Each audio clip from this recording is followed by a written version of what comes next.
Welcome to Highway to Helms in 3, 2, 1. Another day, another dollar as I holler to the world. I love the way I'm living, love the Gucci, love the girls, love the parties and the clubs, love the models and hot tubs, love the German engineering set on deep dish dubs. Another tour around the world, entertaining the fans. I love walking through the airport, taking pictures, shaking hands. Every day for me's an oyster, crack it open, find the pearl. I love the way I'm living. Welcome, Season 3, Highway to Helms. Over 1 million downloads on iTunes, now available on the YouTube market as well. Go to youtube.com/ShaneHelmsCom. That's me, and you'll find us. As always, I'm your host, Shane Hurricane Helms, here on Highway to Helms. With my now permanent, we have put ink to paper, permanent co-host, the Big Daddy, Mike Matt. What it is? Come on, man, don't let me hang it. Don't buy some. Mega Power Handshake. Oh, yeah. You got eyes for Elizabeth, yeah. I did have some eyes for Elizabeth, as they say. Queen Elizabeth. Rest in peace. Travel in peace. I don't believe in resting in peace. If I die, I don't want to rest. You get enough sleep in your bed. No, that's what I'm saying, man. If I die and I got the mysteries of the universe open to me, I'm not going to rest. You've been wondering about that shit all this time, and now you can go see. Now I can go see some shit. I want to find The out Star Child. who killed JFK. Who built these pyramids? I'm going to go find some shit out. Ain't going to be rest. You know who killed JFK? The The government? fucking aliens. But they were working for the government. So, man, we got a lot going on. NFL's back in full swing. My beloved Redskins fucked up. I didn't watch that game. Was there But before we get in NFL, college, your beloved Seminoles, criminal. the Seminoles put the fucking boots to Wake Forest, which it's about fucking time. I hate Wake Forest. Man, why you hate Wake Forest? Because they're a damn high school out there that has a damn upset artist football team. They have beat Florida State 4 out of the last 6 times they played. I hear sirens. Shit, man, I might have to go. Shit, yeah. Yeah, Wake Forest has been on it though, and they're the 1, 2, 3 kid of North Carolina football. Finally got what they fucking had coming to them. Man, Florida State's on point. Now this was just the week after they got the Mercy win too, right? Yeah, I've never seen any shit like that before in my life. That shit's unprecedented. I don't know if you recall, but there was one play that the Florida State guys running in for the end zone. Oh yeah. And the damn Wake Forest came over there. He just put on the brakes and that bitch slid out of bounds. And that shit didn't make the top 10. You texted me and said, "How about them shoes?" Hell yeah, he deserved his whole uniform. Like motherfucker should have had to play the rest of the game naked. Normally when you juke somebody, you get their shoes. Yeah. He took that motherfucker's pants off too. I said, God. I was like, that's got to be a top 10. And there were some plays that were nowhere near as good as that made the top 10. I'll tell you what was sad about that game. That guy that did that was the score. Well, that was sad. If you're a Wake Forest fan, I particularly enjoyed it. But that guy, shit, I can't think of his name right now. But that running back, Wake Forest broke his fucking back last year in that game. Oh yeah. But he had 197 yards rushing in that game. And I think he only rushed the ball 3 times. But the problem was, every time he ended up in the end zone, 200 yards rushing would have been some kind of school record for a single game record. They took him out at like halftime, which I guess keep him safe or whatever. Couldn't you put the motherfucker back in there for a play and let him get 3 yards? Yeah, man. You know what would have happened if they'd have done it, right? What got hurt? Broke his fucking ankle. Man, that would have been a bad day in Black Rock. That was an impressive game, man. My beloved Wolfpack did a little ass whooping of their own. I tell you what, Florida State's got Clemson next week. Yeah, that's gonna be a nail biter. I'm a little worried about it. They always seem to have trouble with Clemson. Clemson's good, but oh man. I want to hear your opinion on Clemson real quick. I fucking hate them. Okay, then. Let me get your opinion on the Carolina Tar Heels. I fucking hate them. Alrighty. So anyway, but we got the Wolfpack did good. 2 out of my, now we get to the NFL. People know I love the Redskins, and then the Carolina Panthers are my number 2 team. So 2 out of 3 ain't bad. Between the Wolfpack winning and the Panthers winning, that was on the roll, and the fucking Redskins damn sure should have won that game. What happened in that one? I didn't see it. I watched the game last week when RG3 lit the damn stadium up. But what happened in this one? Was it his fault? Special teams made a couple errors. They definitely got to improve their defense a little bit. They can score, but you got to stop the other team from scoring as well. The same thing with the Giants. The Giants came through for me in a big way. People know me, know I like to throw out a little cheddar there to make some money on the bets. Cheddar is better. Here's another thing to preface this little story. I was supposed to do 2 shows this weekend, and I found out Friday that they had been postponed. And apparently I'd known about it but forgot about it because we would go through the text and we find out that I'd known about it. But I was ready. I had my bags packed. They're in the bedroom. Bags are packed. I'm ready to go. Were these fly 2 shows or drive 2? No, fly. Yeah, and so, but anyway, I end up still getting paid for the shows. So I get paid to stay home. Not going to argue with that. And then my parlay came through pretty good because of the Giants, but they were losing. They were losing pretty much most of that game. I didn't watch that game either, but those motherfuckers won a shootout. And they came out one, so shit, I thought they were playing basketball when I saw that score. Well, there's another team that got a great offense, but the defense has got to step up their game. It was like 41 to 38 or something like that. Yeah, something crazy. And the Giants were behind for a while. They came back. They were behind most of the game, I think. I know the Redskins got off, man. They got off to a good start. It was like 21 to 3 or something in the first quarter or something like that. But then, unfortunately, there was a second half. Yeah, Patriots lost. Yeah, I saw that shit. On a damn missed field goal. What was Gambling Mike talking about on Facebook when he said they were lucky? Because the I would consider who would they play? They missed that field goal. They were playing. It was right before that. Yeah. We gotta dig it up. That's when you watch too many games, you can't remember who it was. You can't remember shit. Let's see who can dig up this information first. Who can do it? The clock is ticking. Come on, NFL app. Who are we looking for again? The Patriots. The motherfucking Pats. Baltimore. No, that's next week. You stupid fucker. The Cardinals. Damn it. Arizona Cardinals. Helms wins. I got the score. The fucking the Cardinals fumbled the ball, and that's how the Patriots even got it back to be in position for that field goal.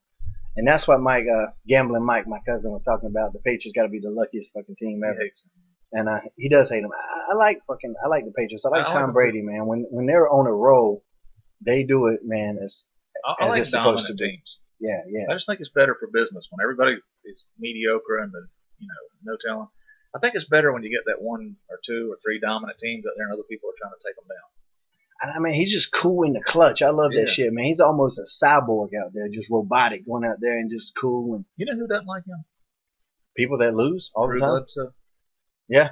Oh, right, yeah, because he came in there and took his fucking job. You know what they said to Drew Bledsoe? You're fired? Yeah. Yeah. Get out of here! That caused a little animosity. I bet he's got a picture of him and Tony Romo hanging on 2 separate barbers. Speaking of Tony Romo, Dallas lost again. Not a big Dallas fan, I guess, with the Redskins background there. Not at all. So I hated that the Redskins lose, but they didn't get their ass kicked. It's nowhere near as bad. But you know what? The Seahawks are kind of they're always one of those teams, especially this year. They're a lot better than people are going to think they are. People are going to think they are. Don't care for them. Another AFC West team. Never like them. Who else happened? Panthers kicked the Saints' ass. Are the Saints just bad, or see? It was hard to tell. It's like everybody looked like shit week 1, came out week 2 and looked good. Yeah, I really actually thought the Saints were going to win that one. I was like, there's no way that Drew Brees is going to go out there and lose 2 in a row. I thought the Panthers looked really weak in game 1, but damn, they flipped the script. And maybe it was the home field advantage or whatever, but. And maybe the Saints just got shook by their loss to Dallas. I mean, to Washington. So they've had a rough year though. I mean, damn, they've been through all kinds of shit. But they're getting everybody back pretty much. They only got a couple more guys that got to get back. They don't have to coach back, right? Yeah, he gets to come back after a year, right? Or is he history? I forgot what happened now. No, he'll get to come back at some point. But they got the whole suspension thing overturned in court. For some of those guys, yeah. There's still another guy was on the Sports Center this morning. It is raining like fucking bats and frogs out there. Damn it, man.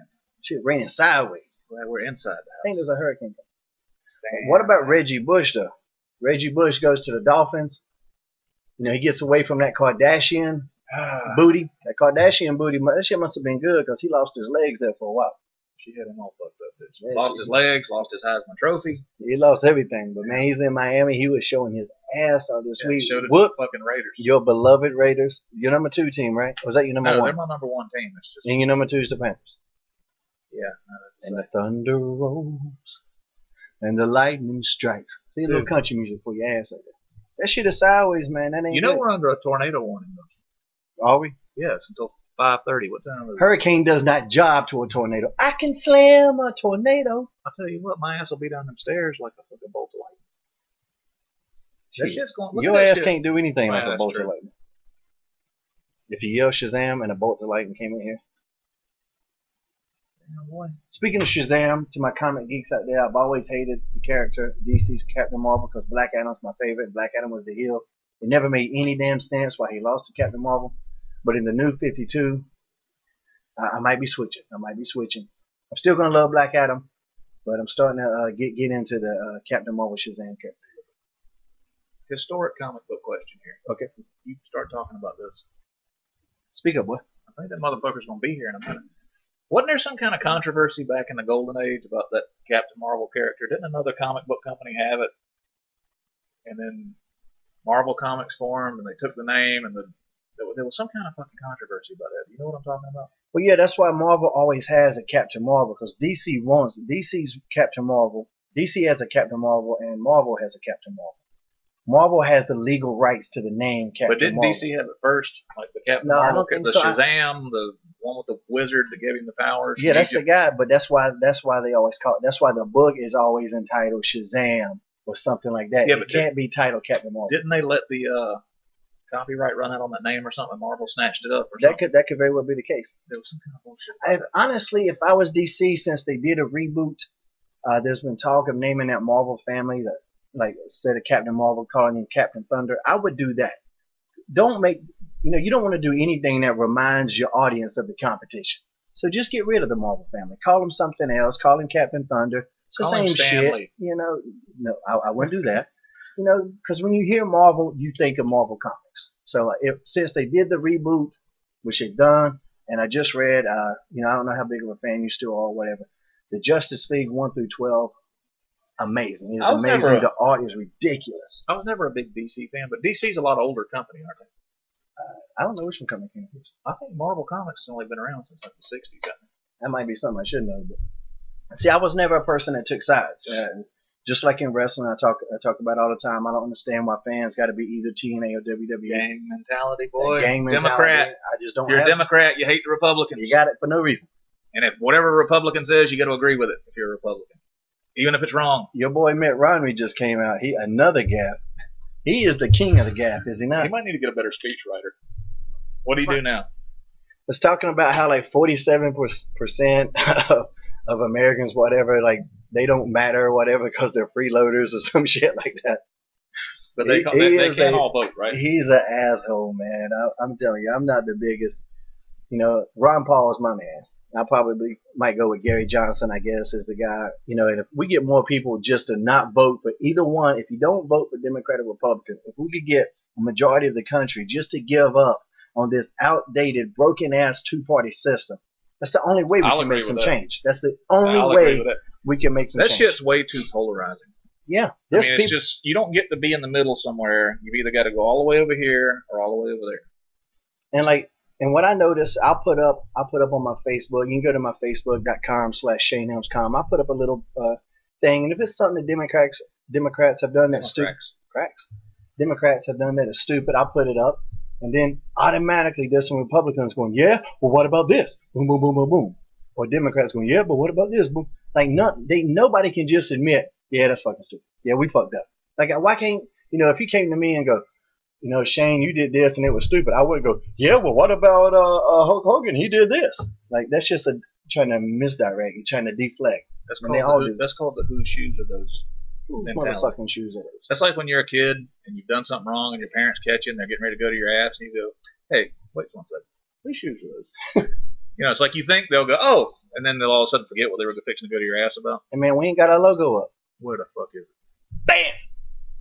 You gotta get it up there. You see on the screen, the people watching on the screen, Stephan Bonnar, as we talked about last week. We did an interview with him. This is a fucking fascinating story. It was kind of like doing an interview with R2-D2. Yeah, he was down in Tampa.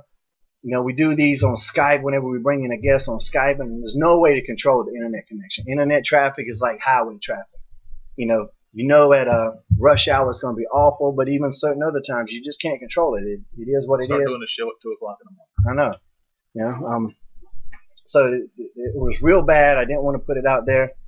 So Stephan texted me last night. We did it last night. It's going to be on there. We're going to put it on the end of this one. But the funny thing is, we talked about last week when we did the show last Tuesday, 9/11. He didn't have a fight. He's kind of semi-retired. And we're sitting there having this conversation. He wanted to fight. One of his qualifications or stipulations for a fight was he didn't want to fight anybody that had less Twitter followers than he did. At Stephan Bonnar, look at that. Follow him on Twitter. He's a funny guy. And I said, and Mike was right here, I said, I'm going to use my mojo and get you a big fight.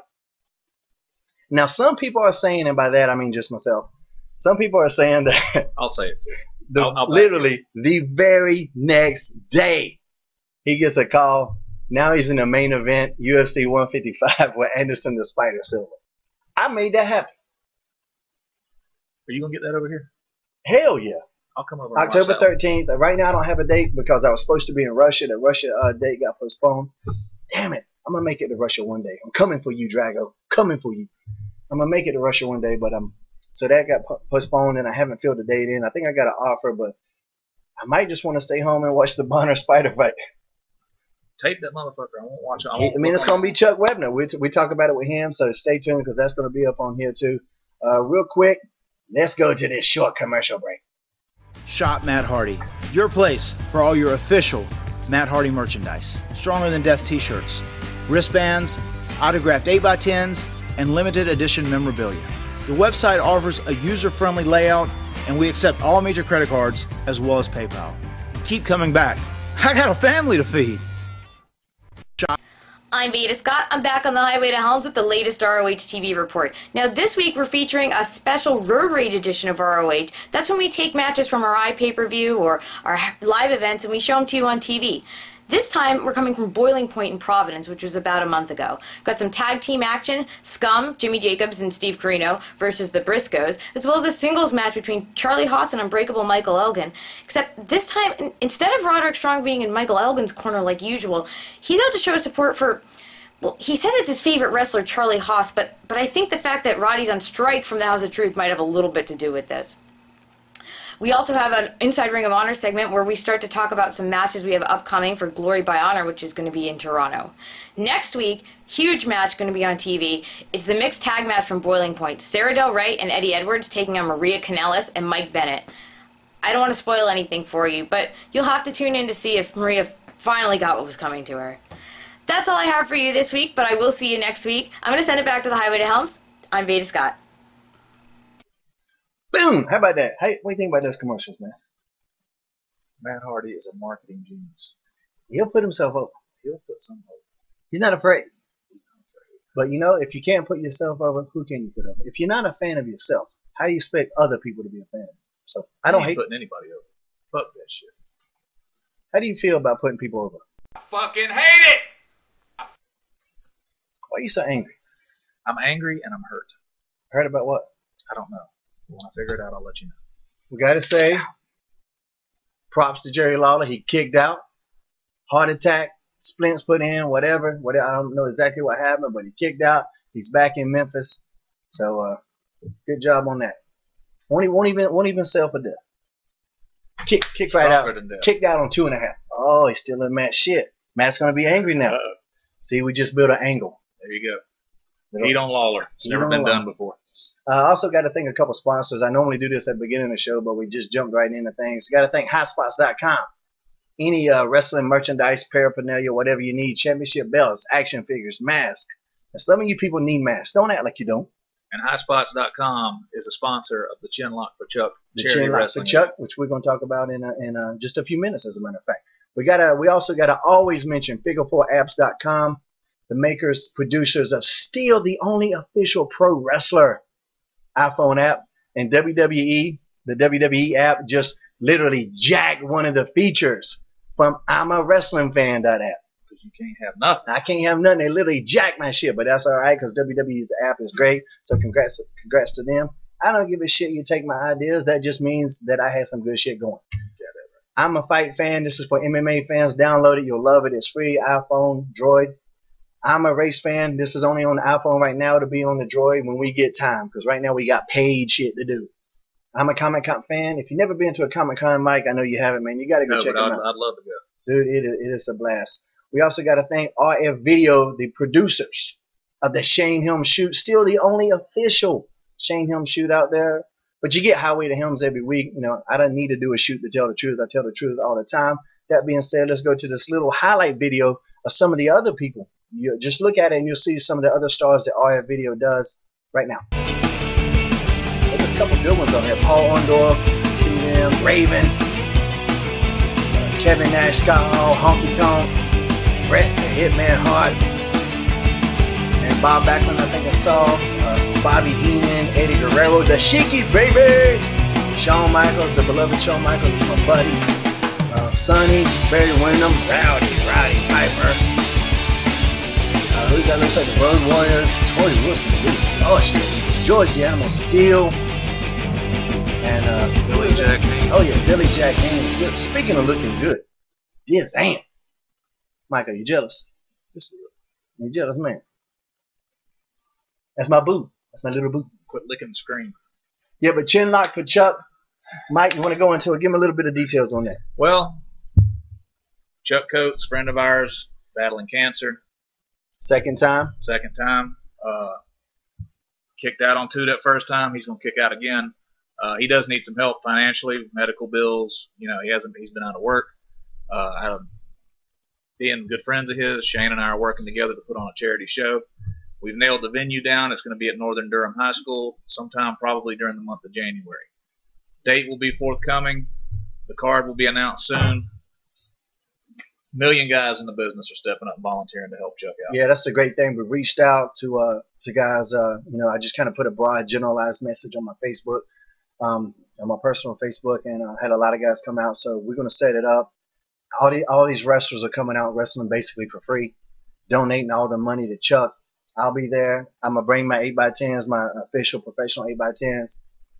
Every money, all the money that I'm getting from that, I'm gonna give to Chuck, and we're all gonna give 100% proceeds to Chuck. The chin lock for Chuck. He's a good dude. You know, cancer sucks. Also, you know, now while we're saying that, we also got to commend WWE. They're doing through the month of October to find a cure for cancer, rise above cancer. So good for them, yeah. But Chuck needs help. He's a great guy. I don't think I've ever met a person in the business that knows Chuck that doesn't like him. Oh yeah, very few, man. I've met very few people in the business that do like me. Right, yeah. So you're like so Bizarro it's a Chuck. contrast. I'm a Bizarro Chuck. Yeah, Chuck is a great guy, man, and he needs help. So a lot of guys. But a lot of people business ask. I mean, I got the feeling that we're going to have way more volunteers to wrestle on the show than we'll possibly be able to use. But people always ask, is there something I can do to help out? The main thing, if you're out there, if you can possibly find your way to Durham, North Carolina on that day, come to the show, bring people with you, buy a ticket, let's sell that building out, raise some money for our friend Chuck, and make this thing a success. Yeah, we know we can put on a good show. We can do that. Yeah, that's going to be the easy part. That's not the part I'm even worried about. We want to put asses in the seats to raise money for Chuck. You know, and we also going to try to establish like a little PayPal account. If anybody wants to just contribute money to Chuck, then we'll do that too. If you can't make it or something like that, you know, every dollar counts. I'm gonna be doing a little bit of that myself. But like I say, you know, we putting on the shows. That's the least of my worries. You know, we already got Matt. Matt's gonna come to the show. A lot of other guys are gonna be on the show. You know, we got committed. C.W. Anderson, Lodi, just to name a few. Caprice Coleman. We think we're gonna get in with him. My old friend Christian York. You know, we're gonna get in with him. Jimmy Wang Yang's going to come down. So I mean, we can put on a great show. That's the least of my worries. There's still a couple of more names out there we're working on. Yeah, we're still working on some things, man. But we're doing this for Chuck. We're not doing this to put on a great show. Guys, we're doing this for maybe Chuck. A body guy or two. You know, we need a body guy. Yeah. You got to follow Carlito. Man, have you followed Carlito yet on Twitter? No. Carlito Colon. Is he a body guy now? He's a body guy now, and he's got some funny shit, man. Where's he live? I think he's down in Houston, Texas now. It's funny how all the wrestlers normally live in Florida or Texas or one of the other 3 states that doesn't have state sales tax or state income tax. Yeah, there's income, man. You know, if I could have moved, in retrospect, I should have left North Carolina when I was making good money, because that tax situation is fucking brutal. It saved you some money. Yeah, without a doubt, you know. But I didn't want to leave my family, and you know. Probably could have bought a house in Florida for the damn taxes it would have saved you. Man, if you ever had to write out a check for $80,000, $100,000, and it just is gone, I hadn't wrote one quite that big, but I've wrote some that hurt. Man, God, You know, that shit has got me depressed. My whole mood just you changed. wrestle all fucking year, got some money in the bank, you think you're doing good, you go into the accountant, and they come back and say, hey, that money in the bank you got there? Yeah, that's all gone. I'll be taking that.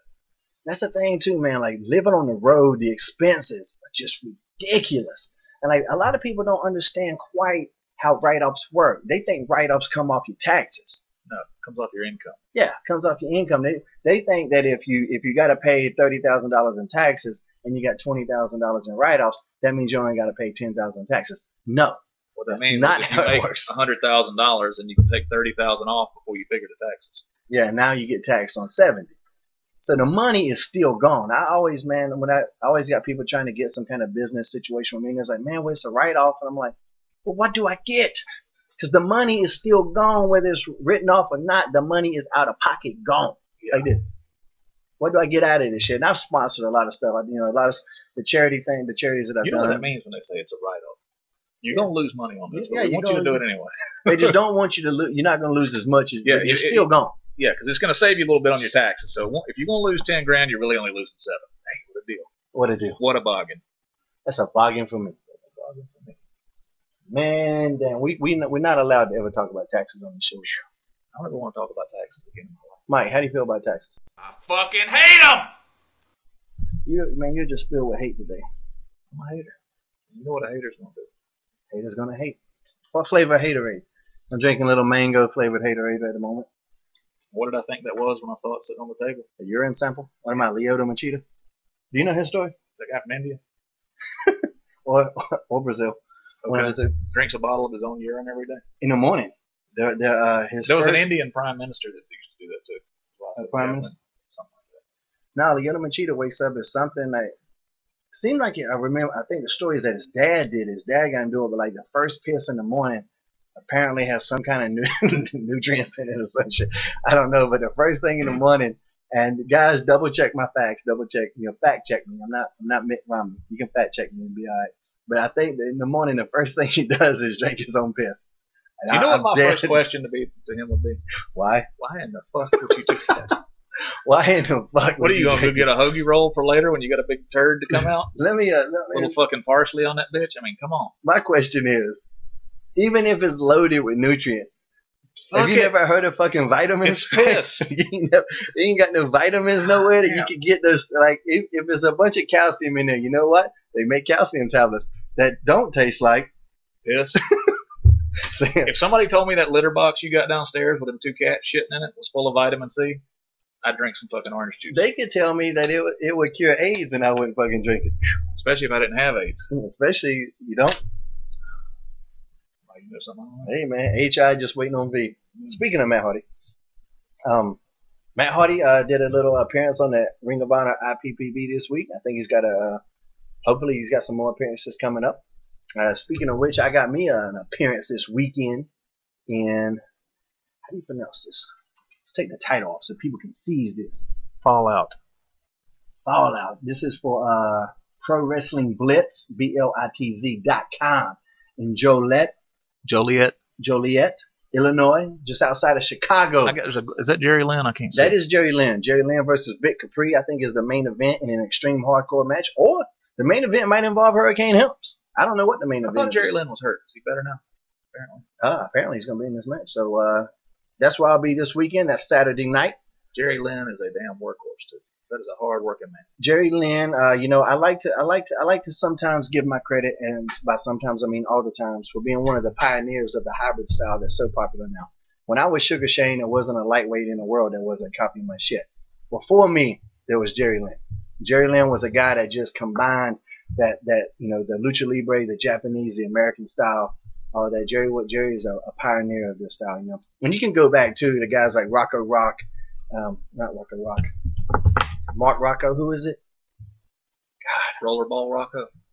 From England. Rollerball Rocco. Yeah, he used to work with Marty Jones, Dynamite Kid. Those guys, so far ahead of their game that it's ridiculous.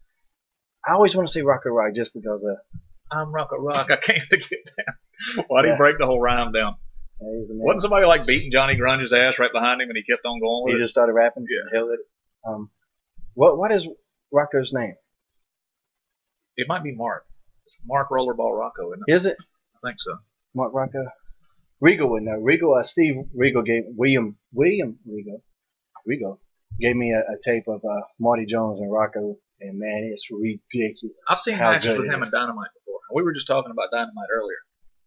And the thing about him is your average wrestling fan during the 80s that knows him as one half of the British Bulldogs. Oh, you didn't see his good shit. No, that stuff he did with the British Bulldogs was nothing. That's watered down Dynamite. If you didn't see Calgary Dynamite, if you didn't see Japan Dynamite, the matches he had with Tiger Mask, then you didn't see Dynamite.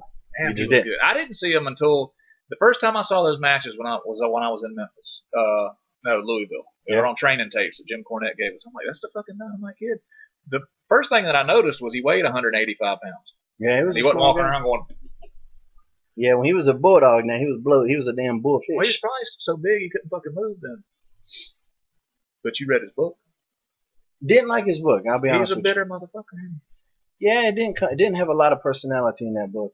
I'll tell you what. Another thing too is those ribs those motherfuckers used to do back in the day. Oh, I couldn't. I'd have killed a motherfucker. Yeah, the British Bulldogs were famous for playing jokes, locker room jokes on people. And some of them, like, shit just wasn't even funny, you know. A big important thing about a joke is it's supposed to be funny. Yeah, going cutting people's tights up, and they would be back there kicking Jake Roberts' snake and getting it all pissed off, so they go out there and bite people, man. Fuck that. That is mean spirited. Yeah, that's just being an asshole, man. Could you imagine walking in there? You got to get dressed for your match. You're on TV that night. You open up your bag and pull out your damn hurricane gear, and it looks like that thing Jeff Jarrett used to wear. Yeah, and then cut it to fucking ribbons. Yeah, I'd go crazy. That's why the Rujos knocked his fucking teeth out. What do you do? Yeah, I mean, I don't know. In-ring work, you know, man, it's hard to touch the Dynamite Kid. I I actually told you this earlier.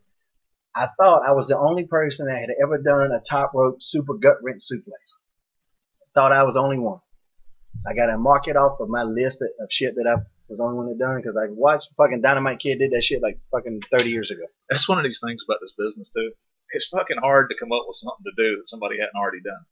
But you'll see the Nightmare on Helms Street every week on WWTV, evidently. Motherfucker just be yakking my shit. Did you make up the Vertebreaker? No, the Vertebreaker was the Kudo driver from Japan. A female wrestler did that, but she did it into a pin. When I first saw her do it, she didn't do the drop. And I don't know at what time she did the drop. But I just saw her go underneath and go down into a pin. And I saw that and I was like, man, I bet I could pick them up and drop the shit out of them. And that's when I came up with the Vertebreaker. I started doing the Vertebreaker, but no. I invented the top spin face buster, the what do I call that shit? Well, you do that and then I will sit down into a something or another. Nightmare on Helm Street, I invented that. I invented a couple things, man. I always gave credit for the shit I invented, but if I modified something, that's when the Shining Wizard. I invented the running enziguri. Nobody had done a running enziguri. How does Muda do the Shining Wizard? He does standing up, right? No, the guys are down on one knee, and Muda steps up on the knee and knees them in the fucking head. So he runs and steps up on the knee, and then uses the face. Yeah, inside face, head, whatever the fuck's available. You kick him in the back of the head like a. I'll just kick him wherever, man. Like that actually kind of happened by accident, cause I'd be over there in the corner and I'd be waiting for a guy to start to stand up and on his first knee, and then one night I got actually with Tenzai, Albert. He was kind of over there. I don't know why, but he wasn't standing up, and so I just took off running and kind of glided through the air and enziguri'd him in the back of the fucking head. And I get to the back and everybody liked it. Did you have to ice that foot down after kicking that big Hell yeah, man, that fucking big head. But I get to the back and everybody's like, man, I like that a lot better. So my version of the Shining Wizard is different, but I always respected Muda and I kept that name. Now I kept the name out of respect. And when I went to Japan, one of the last times I went to Japan, saw Muda, and Muda thanked me for keeping the name. And he also told me he liked my version. And you'll see just as many people do my version as do his sometimes. So nobody had done a running enziguri before me. So have you ever done a move that somebody else did, ran into them later, and they had a problem with it? No, not really. I had a guy that I did the underdog. I saw a guy do the underdog. You know, that's where I fight like this, and you go under, but you drop down into the exact same position that I do the Nightmare on Helm Street. So I thought he had just modified the Nightmare, and so I did his shit because his shit was a modification of my shit. That'd be like, and then he said something to me about that, and that would be like Muda doing my version of the Wizard, and then me get mad at him for it. I was like, fuck you. I'm gonna keep doing that shit. Yeah, I'll do what the fuck I want. But I know, like I said, I was always kind of real cool about trying to create my own shit. And, there's so many mimickers out here, man. Every time I turn on, Monday morning on Facebook, that's when all the fucking backyard jabronis from the weekend are all posting their videos and their little pictures from their matches on the weekend. And I'll click on them every once in a while just for a laugh or two. But you know how I really feel about that shit, right? Let me ask you how you really feel about it, Mike. I fucking hate them! Exactly. But you know the number of fucking Jeff Hardy mimickers that are out there? There's quite a few. I mean, damn. I mean, all these motherfuckers look the same. You go out there, they got Jeff's jeans on. They're still wearing a wife beater. They cut the sleeves up like he does. And this is all shit that Jeff came up with on his own. Yeah. He don't steal stuff.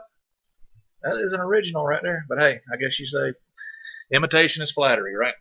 They're not doing it because they think he sucks. He must be a flattered motherfucker. That's what I'm thinking. I'm very flattered. Motherfuckers be jacking my shit. Man, when I was Sugar Shane, boy, people were just stealing everything I did. But I was coming up with new stuff all the time. I was just I was more concerned sometimes, overly concerned about coming up with new shit sometimes. Instead of like concentrating on my matches. I was like, man, I want to do something new in this match. But I don't know, it's just kind of my thing. Well, I'm a little behind on my TV watching. I actually had company this weekend. You were asking me earlier. I remember to tell you about that. My aunt came up from Florida. She stayed at our house all weekend. So that She put out? She probably would. You should have called me. The viewing of the TV viewings, that's your Robert De Niro face? Like that? Hold on. Yeah. Little bit. My wrestling watching for the weekend kind of got it. You talking to me? You talking to me? Got a behind. Actually, Raw was pretty good this weekend. I liked it. A lot of tag team action. The main event tag team was doing really well. New tag team champions. Kanger management. There you go. I know you're a big fan of that gimmick. Man, that Daniel Bryan is over as fuck, man. He comes out, the place is going crazy almost the entire time. That dude's rolling on all cylinders right now. I hate this fucking tag team titles. I can't believe the best wrestling company in the world. Like, a big Western belt buckle or whatever. It looks like either pennies that you put on a railroad track or it looks like baby shoes. I remember that's the first thing I said. First thing I said, they brought those belts out there. They brought those belts when Shawn and Hunter had both sets of tag team titles. But they didn't want to wear those belts. They knew how bad they looked. So they wouldn't wear them. So those belts didn't come to TV until fucking DX lost them. Can't you get I saw a couple more belts made for a couple of grand? I mean, that shit don't cost that much anymore. I could be mistaken, but it seems like I thought that they said that Stephanie designed them. Or Stephanie liked them or something like that. They just wanted something unique. Again, that the politics fucking up wrestling. But I don't know. So, I mean, I might have even heard that wrong. It might be just that she approved it or whatever. So she's designing belts now? I don't know. Like I said, that could be totally false information. But that was the first thing I said. I said they look like baby shoes. And I remember fucking Undertaker popping huge at that. And I think Stephanie was right over there getting mad at me because I'm cracking on the belts. But I think they'd already had a deal with the toy company that they were going to be on the video game or whatever. So they I mean, money's money. But at this point, it just sucks that the number one wrestling company in the world, you can't argue that. That's not argumentative at all. Is there a number? Oh, yeah, TNA's out there. I mean, there's a lot of your TNA out there. There's a lot of good wrestling companies out there. But number one by but far you gotta, it's like WWE's here. Yeah. I mean, there's nobody up there with them like WCW was for a year or two there. No, so I mean, but they have like some of the worst belts ever. I don't like that spinner. Even though it doesn't spin anymore, the John Cena belt, I don't like it. And I don't like. I mean, this is maybe a subject for a different day, but that belt that Sheamus has got. Yeah. To me, that's like a wrestling blasphemy. That thing should be in a museum somewhere. You might be right. Well, I know from a business standpoint, the ideology is that because they have SmackDown house shows and Raw house shows, you want a main champion on each one. So that's why they got the two champions. So I can understand that, but I still don't like it. I want to see from a new purist artistic standpoint. I like the NXT belt. I know some people don't, but when I see the NXT belt, I know exactly what it is. It's identifiable. There's a couple things I would change about it, but I kind of like that belt a little bit. The best belt on TV right now is the TNA World Championship. Yeah. It's fucking gigantic. It's a little. I'm like, I don't know who they fucking made it for. Made it for Khali or somebody. When Austin Aries is wearing it. Well, even when Bobby Roode or Kurt Angle or Jeff has it, I mean, it's fucking huge. But it's a beautiful belt. I like it. The Ring of Honor they got some new tag team titles, new tag team champions. Steve Corino and Jimmy Jacobs, a little buddy of mine. We've known Karina I've forever. known Karina forever. Steve Kokomo, I used to call him on the in promos when I was a heel and didn't know any better than to bury my baby face. I didn't know no better, And man. Joey Flat Shoes, And Joey Matthews, I call Joey Flat Shoes. the world's heaviest midget. World's heaviest motherfucker. But you know, the diva belt actually doesn't bother me. The one that looks like a butterfly, at least I know what it is. It's a little, that's a little sexist, The belt maybe a doesn't little bother me. bit. The divas are the ones that bother me. Well, now Eve's the champion again, and Eve is the one I think I think that's who you build that division around. She's athletic as shit. You know, congratulations, by the way. Eve just got engaged to her, well, I guess her fiance now. But I think she's the one you build it. Beth Phoenix, they've seemed to. She's kind of. They put her in a bad spot now. Oh, I love Beth. Beth is the one that I would only use her sparingly. Isn't she a shooter too? I don't know how much of a shooter she is. She was an amateur, like a female amateur wrestler. I mean, she looks tough as shit. I think she was like wrestled for some college or something. She will pin your ass. Some of those girls though, they get TV time and they're just not making the best of it. What I question for you? What happened to Awesome Kong? Didn't she belly flop out there in WWE? No, she got pregnant. But she quit or something, didn't she? Would she have to quit because she was pregnant? Or? Yeah, she was pregnant, so she had to quit. And then, unfortunately, she lost the baby. And then I'm not sure what her situation is. I think she's in the alumni section on the WWE website, so that would lead me to believe that she's done, maybe with wrestling in general. I don't know. And I was a big fan of hers. Yeah, she's a badass, man. I mean, that's just something different. You know what I mean? It's not your typical pretty girl diva. I think the elite divas in that company are Beth Phoenix, and I think Eve is who you build that division around. She has so much potential athletically. She's kind of head and shoulders above a lot of those girls and what she could do. And she looks like a woman. She doesn't look like a 12-year-old girl who's out there. I mean, like CM Punk? No, like little AJ looks like she couldn't hurt a fucking fly. You know, and there's so many of those other girls out there that are just so small and they don't look like they can do nothing. You know, I mean, and I'm a smaller guy, so I understand that plight. When you're small, you got to step up. You got to work even harder than the bigger guys to make your shit look legit. You know, some of those girls they don't do it for me. Layla's not bad. I still think you keep Layla in the top program. What there. About Neidhart's daughter? I've always liked that. You know, but like I said, I think the cream of the crop there is Beth and Eve. Personal opinion. Not to argue with your expertise. Miz is not the a big fan of girls wrestling. I think there's a place for them. If I had to make a critique about that, it's they're probably getting just a little bit too much airtime. They don't get a lot in WWE. Well, I guess when you got 3 hours of fucking TV to fill up on Monday and 2 hours on Friday, I don't think they get. People out there. I think if you deserve the airtime, you get it. You know, I saw Trish and Lita do a main event on Monday Night Raw, and they rocked that shit. But they were capable. You couldn't do that with any of the girls today because they're just not ready. But to no fault of their own, WWE went out and hired a bunch of models and people that weren't ready and weren't wrestlers, and that's what you get. You know, especially when they don't want to wrestle, they're just doing it because you're offering them money. Yeah, and then you see some of these girls leave WWE, and you never ever see them wrestle again. Well, there's a reason for that because they weren't wrestlers to begin with. You see them at comic conventions trying to take your money and shit like that, but they're not wrestlers. If they were wrestlers, they would be out there wrestling. They were trying to be getting better.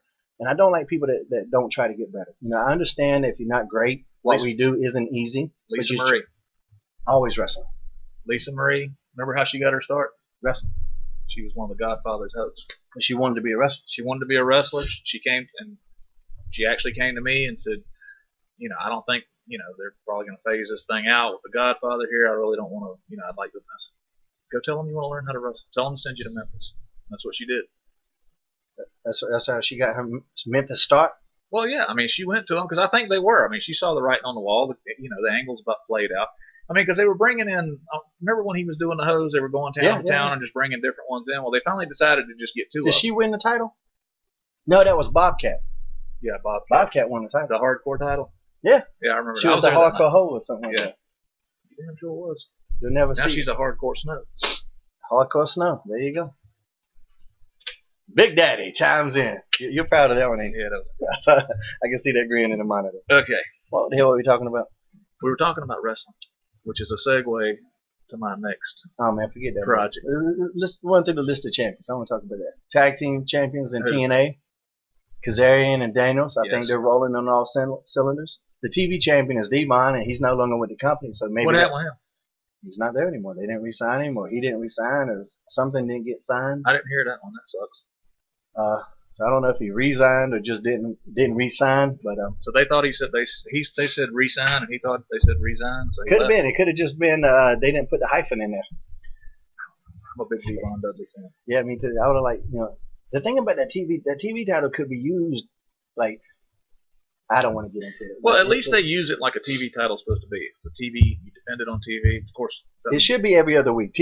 Every week's too fucking much, but every other week you got to defend that TV title, man. There's a good story about how exhausting that would be. Yeah. And you would just see the TV champion just roar out all the fucking time. But they always had like the 10-minute time limits, and people couldn't beat him. And, yeah, you got 10 minutes. But see, that kind of doesn't work when you defend every title on TV too. Yeah, they got to get away from that. Knockouts. Who's the Knockouts champion? Tess Mocker and Lisa Marie just turned heel on her. Damn her. Booyah! Put the drop on her. Of course, like I said, new tag team champions in WWE. Of course, Kanga Management. U.S. champion is how you say his name? Fucking Swedish European uppercut guy. That big dude. Antonio Cesarian or something. He got a C-section. C-section with that fucking girl with him. Yeah. Yeah. So that'll be good. Now is that like an Ivan Drago? Maybe. I don't know what it is. I'm not real sure about it. We'll see what how that other works title out. they got? Miz has got the Intercontinental title. Now, how do you like the Miz? Miz is an actor turned wrestler, right? No, actually, he was a wrestler before he went to the real world. That's where people, but because he was famous because of the real world, people just still associate him with that. I talked about this one on a podcast, a different podcast. Miz's problem is they try to make him tough, and he's not. And I might just think that because I know the Miz, and I know he's tough, and that you got to be tough just to do what we do. But he's not like a fighter. If you look at the Freebirds, Miz wants to be Terry Gordy. He should be Buddy Roberts. He should just go out there and be a heel. A heater. Yeah, a little heater. He naturally has that heat where people despise him, and that's a good thing to capitalize on. They do, but then they go out there and they just have him roughing people up and being all this tough guy. And I don't think the majority of people buy that. See through it. I see through it. I definitely don't buy it. I think if he tried to be more of a legit heel and just be hated and get hatred, he's great on the microphone. Be annoying. Be a chicken shit. Yeah, be what comes naturally. He's great on it. I'm just telling you, he knows like that. You see it, man. Like you see it. I think that's a disconnect for me there. Like I don't buy him as a tough guy. They're going beating people clean. I just don't buy it. So he was a wrestler, and then he did a reality show, and then he got a wrestling break. Yeah. Is he part of that California? I don't know exactly what all Tom Howard, because John Cena came out of that crew too. Yeah, I don't know what all his background is in that, but I know he was trying to do independent wrestling before the real world. I do know that.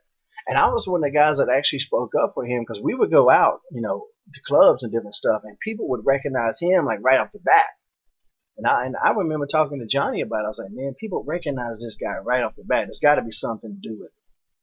Johnny Ace. Johnny Ace, yeah. I actually spoke up for the Miz in that situation. So I'm not downing the Miz at all. I'm just talking about ways to utilize him better. You can see that he's talented. Yeah, and he's getting better too. I mean, it's what I said before. I don't care if you're not good right away, as long as you continue to improve and you try to improve. And he's definitely one of the most improved wrestlers of the last couple of years. I mean, dude, main event of WrestleMania. Fucking, I never did that, So, are you a fan of Santino Marella? Yeah, I love comedy aspects in wrestling.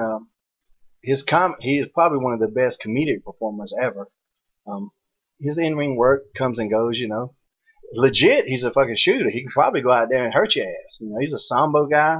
But a lot of those guys with the comedy thing, they don't really need to be Chris Benoit when they get in the ring. Right. So, I mean, I don't think Jimmy Valiant ever took a bump.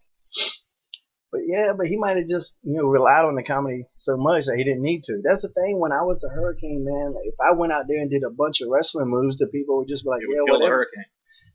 Not that it would kill it, but they reacted to this, and they reacted to the choke slam, and the what's up with that? They go crazy, and then I do a crossbody off the top with the cape. Yeah, they love that shit. Then I saw that shit the first time I popped like crazy. I do a bunch of wrestling moves, and they be like, "Yeah, we can see that from anybody." Everybody does that shit. Come on, cape. So then, I mean, when I became Gregory Helms and I started wrestling again, it was real strange because even Arn Anderson came up to me one time. He goes, "Damn kid, I forgot how good you were." And I was like, that's a crazy. I mean, it was a compliment, but at the same time, I was like, "Oh, you're a good worker, brother." Yeah, exactly. Like that, didn't you? Oh yeah, the best compliment ever. And I was just like, that was really weird. Like, just because I didn't do it as a Hurricane, you forgot that I used to do it at Sugar Shane all the time. And so, yeah, no. You say, hey, thanks for watching. Thanks for watching, kid. Thanks for watching, kid. But did you tell him too? Hey, Arn, don't ever take a hip toss out of an abdominal stretch. Don't take a hip toss at a abdominal stretch. Ever. Trevor Murdoch could get mad at you. Ever. That fuck. Ever. You know how I feel about Trevor Murdoch? I used to like that guy until I saw that shit. I never met him. I still like him. He probably just trying to sell some DVDs, man. Ain't no hatred in selling the DVD. What about Michael Yamaha? When we gonna get him back on the show? I don't know. What happened to that motherfucker? He disappeared, man. He's out there killing bears. Maybe that bear family came back and hunted his ass and got it. That would have been so funny if that motherfucker had woke up right about there. I think about that all the time. I dream about it. That bear was just playing possum. Just taking a nap right there on the side of the fucking nap. Why is he? You don't get out of your car and touch roadkill. And Michael Yamaha, you can't explain Yamaha. There's no explanation for Yamaha. He's just Yamaha. Well, very cool, man. I think we talked about. Let's get to your book. We're gonna do a little book club section today. Book club, and this book's been around for a while, but I just finished reading it for the second time. And if you care about wrestling, if you care about the business, if you want to learn about the history of the business, check this out. Hooker. Now, when he asked me did I want to read the book, I thought it was about something else entirely. What do you think it was about? Hookers. No. This is Luthez, which if you don't know who Luthez is, there's no need for me to explain it to you. But this is his biography, and it literally goes back to, Luthez started wrestling in like the 1920s. So this book, he's got first-hand accounts. It's sitting like those books written by historians where they're just telling you stuff they've looked up on, in the library or something. He's telling you firsthand what went on back in those days. And even the stuff that predates him was recent enough where he knows about it. So this, if you think Luthez is full of shit, more power to you. But the history lesson in this book alone makes it worth it. And this was the first time I read this. I actually read this back in 2000. Mm-hmm. The WWE sent these around when I was in Louisville. They sent a whole box full of them down there, and it was required reading. Oh, that's cool. So I read it back then, but then I got to thinking about it, and I couldn't really remember it that well, and I wanted to read it again. Went online, tried to buy it. These fucking things are out of print. I'm like looking them up on eBay, and they're damn selling copies of it for $250. You know what I thought about paying $250 to read it again? Hell no. Fuck that. But one of my buddies on Facebook, Steve Anderson, had a copy. He was nice enough to loan it to me. They do if I just tear it. I wouldn't do anything. Steve Anderson will probably have a fucking heart attack on it. But I just finished reading it yesterday. Shane's going to read it. It's not a very long book. It's only 200 pages. I read it in 2 days. You can probably read it in 2 hours. You're a reader.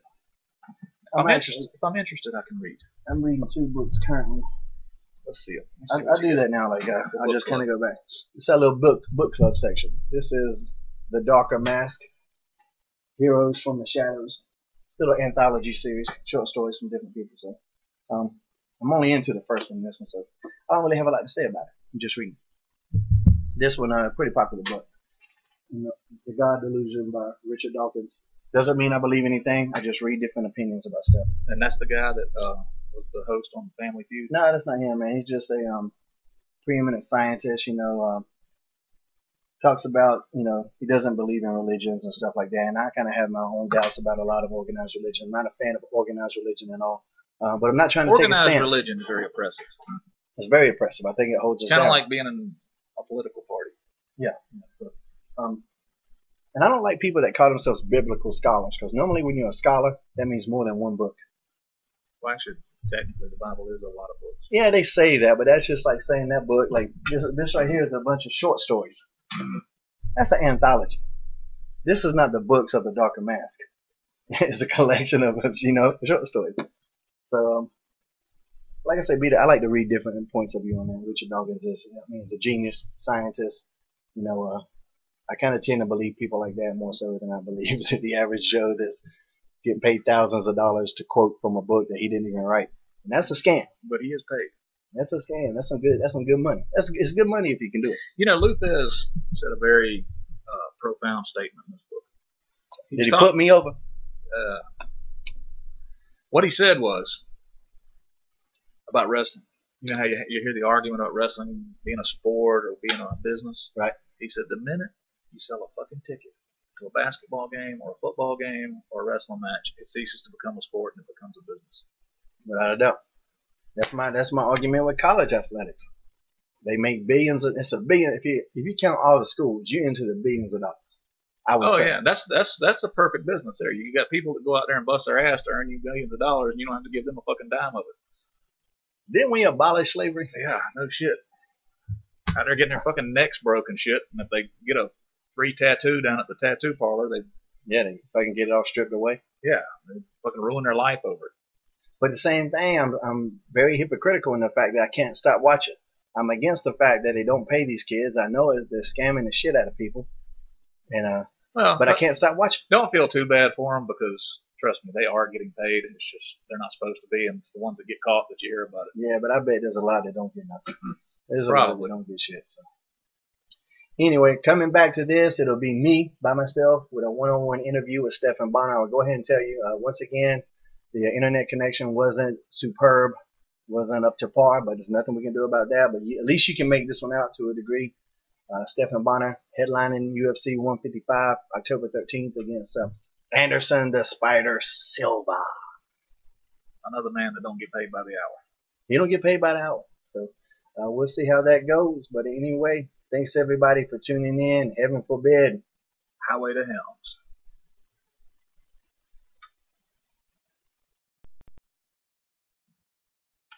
And we're back, and here we are. We're ready to do the interview with Stephan Bonnar. As some of you know, I did it last week, but we had some technical difficulties, some audio difficulties. Stephan was down in Tampa training with the animal Dave Batista. But now he's got a new fight of his own to train for. With that being said, let's bring in the American Psycho, Stephan Bonnar. And man, what a difference a couple days makes, huh? I just want to tell the people kind of exactly, you know, we had a little technical difficulties. Audio Oh, you got the shirt ready? It's the biggest fight of my life. The biggest fight of your life.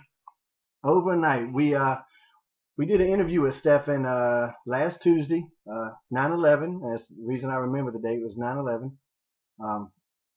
And we were talking, and one of the stipulations for you to take a fight was, number one, it couldn't be with anybody that had less Twitter followers than you.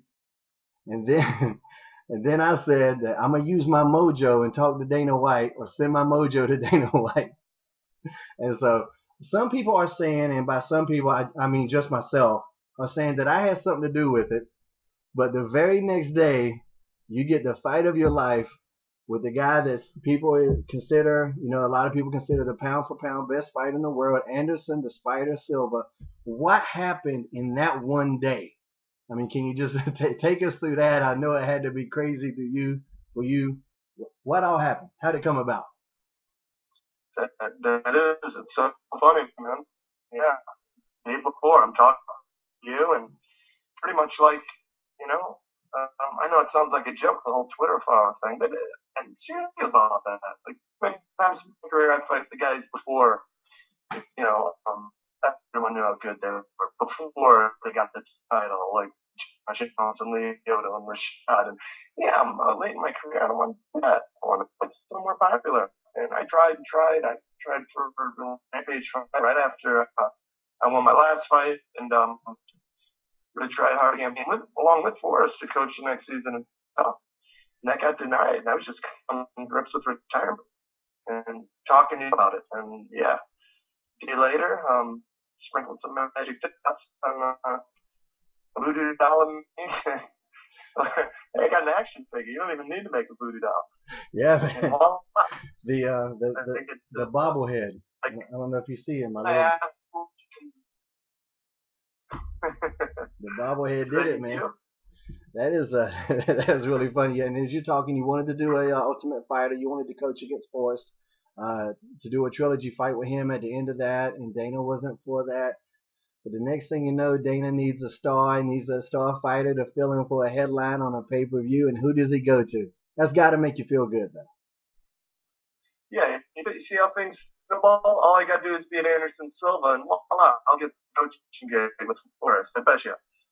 Oh, without a doubt, man. I mean, you know, you're a light heavyweight. You're a big dude. You know I read some of the Twitter stuff, and you actually had some really great replies to some of the keyboard warriors out there with you know, some very not nice things to say. You've handled it well, I mean, you're a fighter, you know, so words can't hurt you no more than punches. So, but you've handled that well, man. I think you got a chance, man. You know I'm pulling for you. I got a lot of tweets tonight when I was talking about I was going to redo the show, and you know, you got a following out there, and I think there's a lot of people that want to see this fight.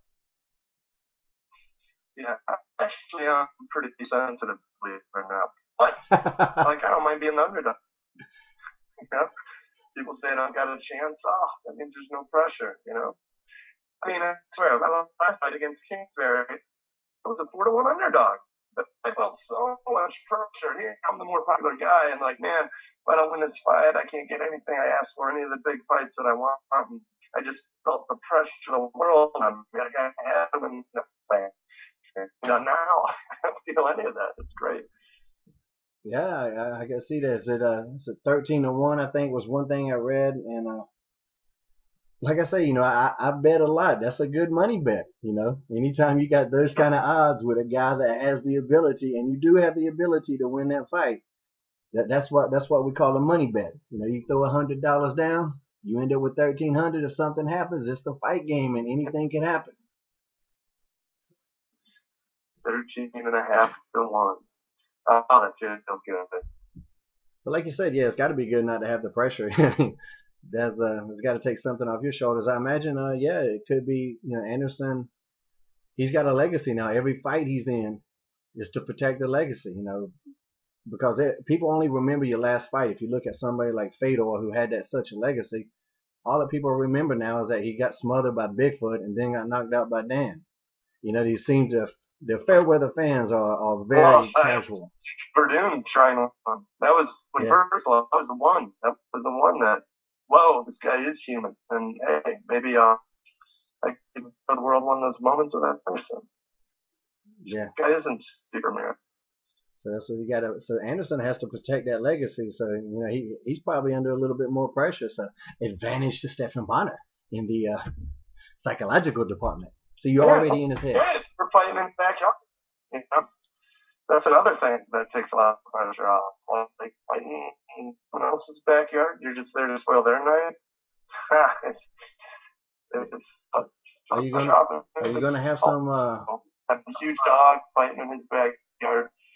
Everyone count me. It's easy to go at him. And, yeah, try to shock the world. Are you gonna have some bodyguards down there just in case you do shock the world? Because the Brazilians get pretty rowdy. I don't know. I haven't. By the time I get the cage, I'll win them over. Yeah, well, that's true, man. It's I know I saw one thing that said that you might be this might be the Chuck Webner moment. You know, I gotta imagine if you're a boxing fan, you know Chuck Webber. Chuck Webber, if everyone out there doesn't know, the baby leader was Stallone's inspiration for writing Rocky, the Rocky Balboa character. He's Chuck Webber, and yeah, I feel like in this fight I'm the Rocky Balboa of MMA, and yeah, I feel like something out of a movie. But not Rocky 5, because we all know that Rocky 5 never happened. What's that? I said, but not Rocky 5, because we all know Rocky 5 never happened. It's been deleted from history. We went from Rocky 4 to Rocky Balboa. Number 5 just, even in the last Rocky, they just acted like 5 didn't happen. Like with Silver Lane a lot, you know, Mr. T. Oh, out of my way, old man. Yeah. Which is what's his name? Trainer, Rocky's trainer. Mickey. What's his name again? Mickey. Yeah, I push his neck down. He hits that Andrew. Yeah. Hey, woman. And then enough of that. Come on, not a real man. Just character too. You know, being so hungry and mean. Well, a lot of people don't like that one. I like that one. And actually, on the last one, Rocky Balboa to be surprisingly better than I expected it to be. Just like his last Rambo movie, I gave both those movies 2 knuckles up like him. Yeah, I'm a big Rambo fan too. I like those two. I like those two. I have a Bobby Lashley. If you ever talk to Bobby, he still thinks Rocky 5 is the best of the bunch. So make sure you question him about that, and then unfriend him because of it. That's an argument 1, 2, 3, or 4, but obviously 5. And the last one was certainly not being called the best one, but man, definitely exceeded my expectations. Well, no, the last one was 6. The last number 5 was the one with Tommy Gunn. Number 5 was the one with Tommy Gunn that sucked so bad. But 6 was surprisingly better than I thought. Definitely, you can't call it his best one, but yeah, it was good. Well, man, I'm gonna throw up a little good. We talked about, it's kind of hard to redo an interview, you know, because we talked about a lot of stuff, and now I'm trying to remember what the hell we even talked about. But I'm gonna flash up some of your is it Punch Buddies? Is that their website that does your T-shirts? Yeah. I got the up now. I got the Dana White as Dr. Evil one. Got the Forrest Griffin as Furious Forrest. You got the Chael Sonnen. Yep. I Want You, Anderson. Like Curious George. He does kind of. Dr. Evil, they're both bald. It's kind of fun. Then you got the American Psycho one, which you actually have on at the moment. Yeah, I did Inside MMA not too long ago, and I thought, what the hell? I'm moving under my own shirt, you know? Oh man, you always got to have that shirt. It'll help. It helps in airports and stuff. For those of you who didn't see it. At the bottom, that's the general league. And the pose, you ever saw the movie American Psycho? When he's banging the hookers and flexing in the mirror? Ah, yes. That's where I get it. The old hooker banging, flexing pose. Yeah, you can never have Mr. Bale. You can never have too much hooker banging in a movie. I think. But man, that's very cool, man. I know you're super busy, so I was going to keep this one short. I just appreciate you redoing the interview, man. I want to say good luck. How long do you have to train? When is the fight? Yeah, October 13th. So I had 3 weeks to train on Saturday. Yeah. So as of this Saturday, I'll be 3 weeks out from the fight. Last week before the fight, you're done with your training, your sparring, your heart. Right. A little technique, but you're done. You know. So man, less than 3 weeks is like crunch time. You should have gone, every 3 months to get ready for a fight. To get everything dialed in like that. Well, that's also wears on you mentally a lot, and physically. Of course. And only having this amount of time, like I'm already this no pressure underdog. This is kind of cool. I think, if I fight again after this, I got a short notice. I'm like, yeah, you definitely. Be the short notice guy, Dana. Month or less. I like it too, man. Especially with all the controversy that John Jones got with not accepting the short-term fight, but Stephan Bonnar gets a call. He says, "Hell yeah, I'm in there." Yeah, you've already fought him, right? Longer. I need to be paid. So come on, I win this fight, and then get that coaching gig with Forrest, and get new contracts. Last fight on this one, shoot, I'm gonna be what's that called again? Awesome. Man, you straight up awesome. Just swagging. Man, actually I was supposed to be in Russia on October the 13th, but that gig got canned, so man, I might have to make my way to Brazil. I don't know if they'll understand my country. So I don't know. Have you ever been there? No, I've never been to Brazil. I've been to South America, but I never made it to Brazil. But I've seen pictures of the women. I've seen Brazil. Back when I fought Gina, it's probably my favorite place. I've done a good amount of travel. I've heard nothing but good things about it. Not the Amazon jungle, not being a couple hours deep in the Amazon River on the deep tourism. That was cool, but really, a lot of fun. After the fight. Well, I love that place. I love Brazil. I love the culture. I came up with Carlson Gracie, and really got to know him on a personal level, and about Brazil and the culture. And that guy was something else, and great guy. And now I'm with Sergio Pena, another Brazilian. Been with him since I moved here 5 years, and he kind of filled that role because Carlson was a figure to me, so Sergio. So I feel like I got, some Brazilian, I got a little Brazilian in me myself. Well, Love their culture, their You love the wax? Good creeps. You love the waxing down there? The what? The waxing? The Pobazudas. That seems like everyone's in a thong, and that's like a muscular thing. Carlson love that word. I'm sure. The Carlson, look at this girl. No, too small. Oh, oh man, that's good stuff, man. Like I say, if I can make it, man, I might have to go down and check that one out, man. I'll buzz Josh, see what Josh is doing. Maybe he can, maybe he'll go down there. He said he's coming. Did he? Oh, very good, man. I might have to hook up with him then. Well, cool, man. Like I say, I know you're busy. I just appreciate you doing this. Doing this re-interview. Never done that before. Never had to. So we'll blame it on Dave. On Dave's bad internet connection down in Tampa. We'll just blame it on him. But, man, I want to say again. Honestly, at the W where I stayed, that place was awesome, but internet connection. But the thing was, it was free internet every day. Usually the hotel charge you $20 a day. So, but it was free. This one right here is only a little bit better, to be honest with you. But at least I can understand you more than we could the other day, man. Why is that? Like, maybe that's running fine. That's just on YouTube, watch videos. I don't know. I got these little icons that pop up. It's the internet. That's the thing, man. There's no controlling it. Well, good luck trying to edit this into something, man. I thought it would be crystal. But you're good, man. I don't get it.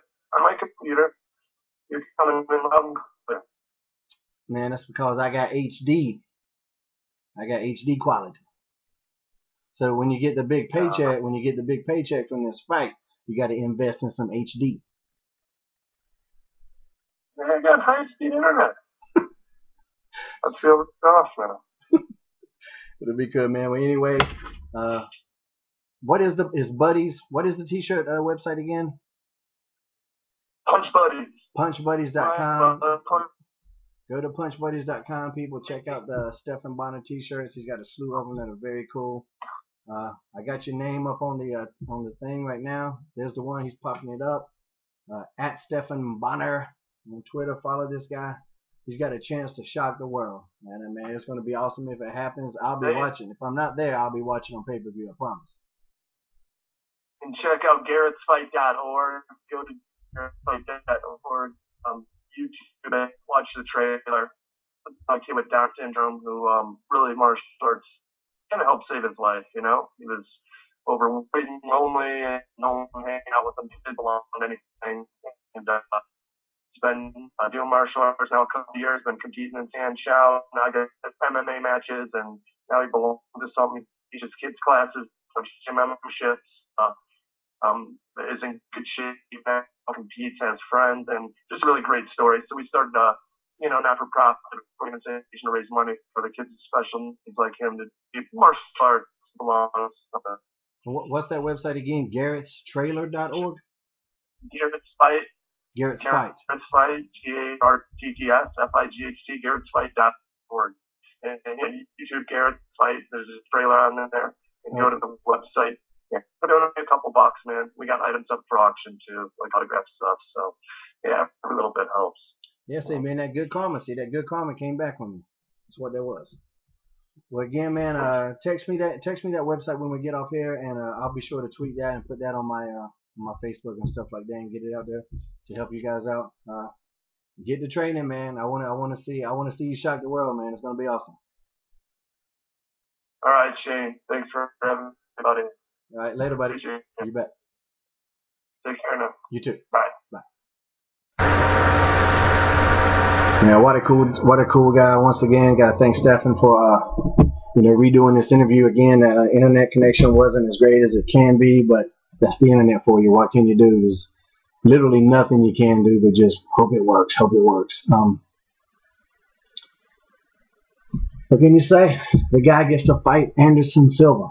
Anderson, the Spider Silva, if he shocks the world, it's going to be awesome.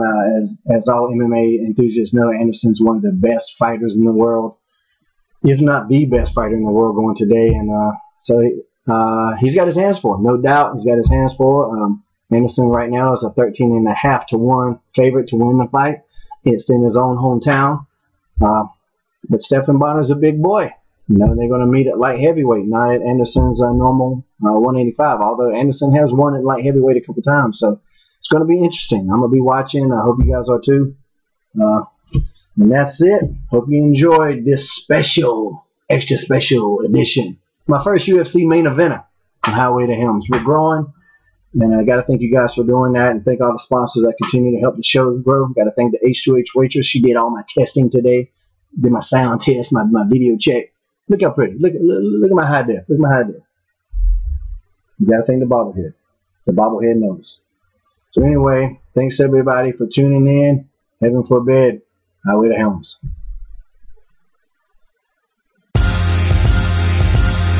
Another day, another dollar as I holler to the world. I love the way I'm living, love the Gucci, love the girls, love the parties and the clubs, love the models and hot tubs, love the German engineering set on deep dish dubs. Another tour around the world, entertaining the fans. I love walking through the airport, taking pictures, shaking hands. Every day for me's an oyster, crack it open, find a pearl. I love the